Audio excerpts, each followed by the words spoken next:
Olá, minha amiga, olá, meu amigo, sejam todos bem-vindos ao canal do Saber a Lei. Meu nome é Gilberto Vassoli. Nesse vídeo, nós vamos falar especificamente sobre a Lei 14.311 de 2022, promulgada agora no dia 9 de março de 2022. Essa lei, na verdade, ela disciplina uma coisa muito simples, uma coisa bastante que já vinha sendo debatido na mídia aí há longo tempo, que é o retorno das mulheres grávidas para o trabalho presencial.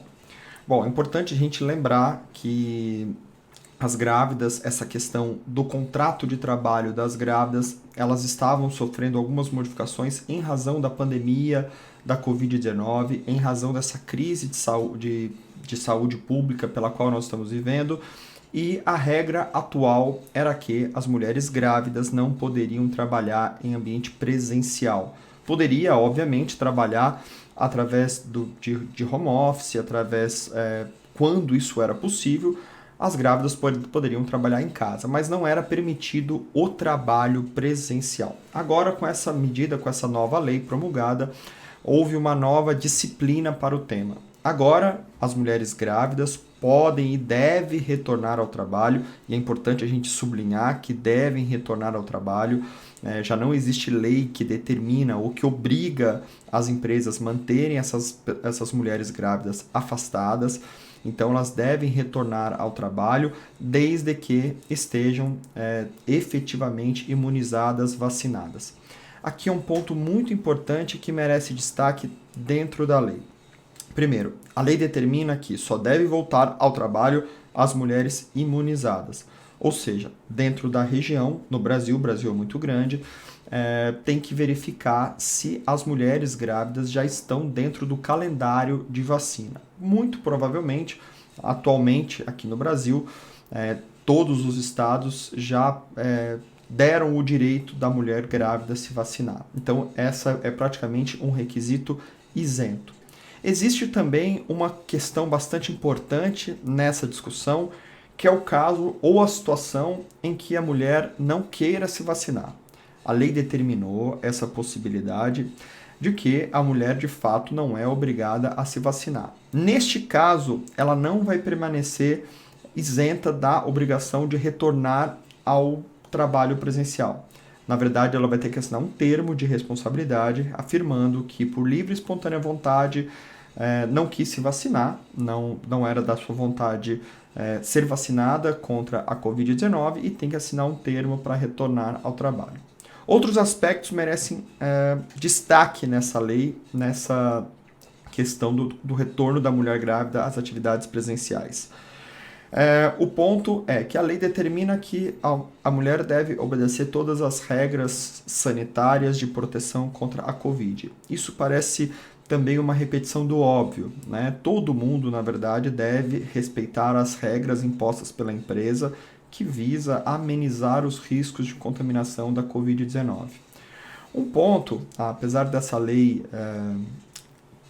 alguns entenderem que é uma lei até precipitada para o momento, porque ainda vivemos um ambiente de insegurança, um ambiente de pandemia, um momento agora em março de 2022, onde muitas pessoas continuam se infectando, muitas pessoas, o índice de morte ainda é bastante alto, então existe um julgamento, existe uma crítica à lei, no sentido de que trata-se de uma lei um pouco precipitada para o momento, que esse retorno das grávidas diante dessa crise de saúde pública poderia ser no momento posterior, em prol da proteção das mulheres e também dos seus filhos. O fato é que a lei está vigente e nos cabe agora compreender a melhor maneira para ela ser interpretada. Outro ponto que tem surgido muitas perguntas aqui para a gente no canal é se a mulher se recusar ao retorno ao trabalho. Mesmo imunizada, vou imaginar que ela fala assim, não, eu por livre e espontânea vontade não quero retornar. Infelizmente, neste caso, o entendimento unânime, ou praticamente unânime, é que a empresa pode aplicar uma justa causa por abandono de emprego, ou seja, a empresa pode considerar que a mulher não quis retornar ao trabalho e abandonou o emprego e aplicar uma demissão por justa causa. Ok, mas vamos imaginar que a circunstância seja de um caso onde a mulher tenha uma patologia adicional, que não deva voltar porque tem alguma coisa que impeça clinicamente, em termos médicos, o retorno dela ao trabalho. Neste caso, volta o procedimento padrão. A mulher deve procurar um médico da sua confiança ou o médico do Sistema Único de Saúde, do SUS, procurar um atestado, ter um atestado em mãos e, se possível ou necessário, encaminhar um afastamento pelo INSS, pela Previdência Social, sendo a empresa obrigada a pagar os 15 primeiros dias desse afastamento e o INSS, a Previdência Social, vai pagar o restante. Mas trata-se, na verdade, de uma questão específica, somente para esses casos onde a mulher tem uma circunstância de risco adicional ou esteja acometida por alguma patologia que a impeça de voltar a trabalhar. Então, neste caso específico, volta-se àquilo que era normal, aquilo que era dentro da lei regular. Deve-se procurar o INSS com o atestado médico e requerer um auxílio doença a fim de que o contrato esteja suspenso. É fundamental, tanto para as empregadas quanto para os empregadores, tratar essa questão do retorno com responsabilidade e com extrema ética. É importante que as trabalhadoras que não foram comunicadas do retorno, que procurem saber qual que é a política da empresa, e as empresas é fundamental que convoque oficialmente, quando for necessário, essas mulheres grávidas para o retorno e dar continuidade ao trabalho, a fim de evitar problemas e discussões infundadas, como a não me notificou, eu não sabia que tinha que voltar. É importante que as partes se comuniquem e tenham o melhor caminho. É óbvio que, como advogado, como pessoa que vive o Poder Judiciário, o nosso conselho para as empresas, especialmente, é sempre ter muita prudência com esse retorno. Se a empresa trabalhar com elementos que tenham um risco adicional para as mulheres grávidas, obviamente não é porque a lei autorizou que é uma obrigatoriedade. Muitas empresas acabam tomando atitudes mais humanas, no sentido de se preservar essa funcionária, deixá-la afastada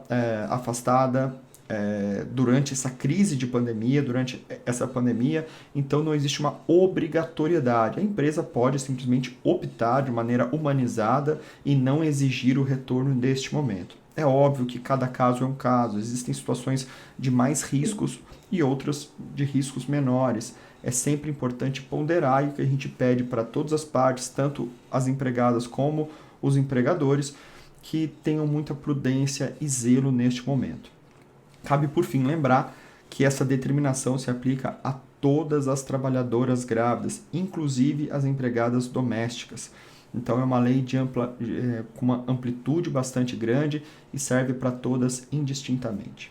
Bom, quer saber mais sobre isso? A gente pede para que você se inscreva aqui no nosso canal do YouTube, visite o nosso site e também nos siga no Instagram, @saberalei. Um forte abraço e até o próximo vídeo.